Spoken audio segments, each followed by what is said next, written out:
Now we're going to introduce a useful rule in probability called the complement rule.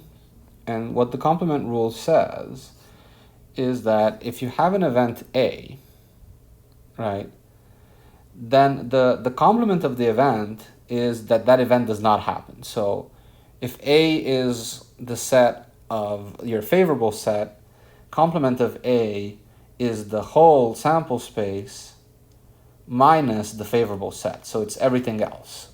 So this is the probability that A does not happen. And so the probability that A does not happen is going to be 1 minus the probability that A happens. And so this will be useful because sometimes it's hard to count the event directly, and it'll be much easier to count that it does not happen. But for now, let's just show a short proof of why this is true, and it's quite simple. So the idea is that if you take A union complement, you get the whole space, and of course, A and its complement have empty intersections. Something cannot be and not be in a set at the same time, right? And so that means that when we compute, if we compute the probabilities here, so we will have then that, let's write it the other way around, the probability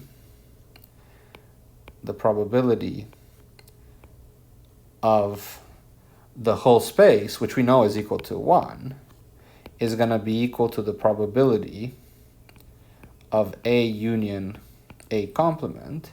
And since these are disjoint, it was the third rule of probabilities that we saw. This means that these probabilities here, they add up. So this will be probability of A plus probability of A complement.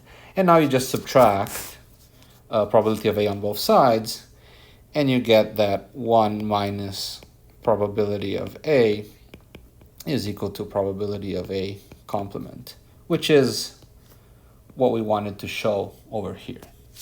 And so let's see an example now where this is useful.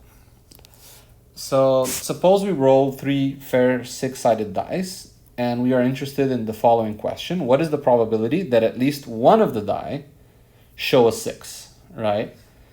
So you could try counting this directly, but it's a bit annoying because you can, it's natural that you would have to count, like, okay, how many outcomes with 1 6, with exactly 2 6s, with exactly 3 6s, and so on. The complement is going to be much easier because the opposite of at least one die has a 6 is going to be no die shows a 6, and we're going to see that's going to be much easier to compute, and then you just do 1 minus that. So let A be the event at least one die shows a 6. Okay. So now the complement of A is going to be the event no die shows a 6. And so we can now count this. In how many ways can we not have a 6? Well, there are 5 choices for the first die, right? Then there's going to be 5 choices for the second die and 5 choices for the third die, which means that in total there are 125 ways that you do not get a 6. Okay, what is the total number of die results we could have? Well, of course, it's 6 options for each one. So that means that this is 216. And thus, the probability of not getting a 6 is going to be 125 over 216. But what we're interested in is not the probability of not getting a 6, we're interested in probability of getting at least 1, which we saw is just the probability. So the probability of getting at least 1 is going to be 1 minus the probability of not getting a 6. And so this will be 1 minus 125 over 216, which you can compute, and it's going to be 91 over 216.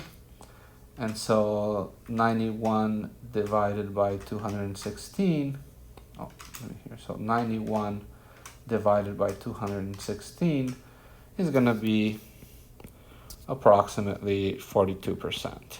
So 0.42. So what's the probability that you get at least 1/6 when you roll 3 die? Around 42%.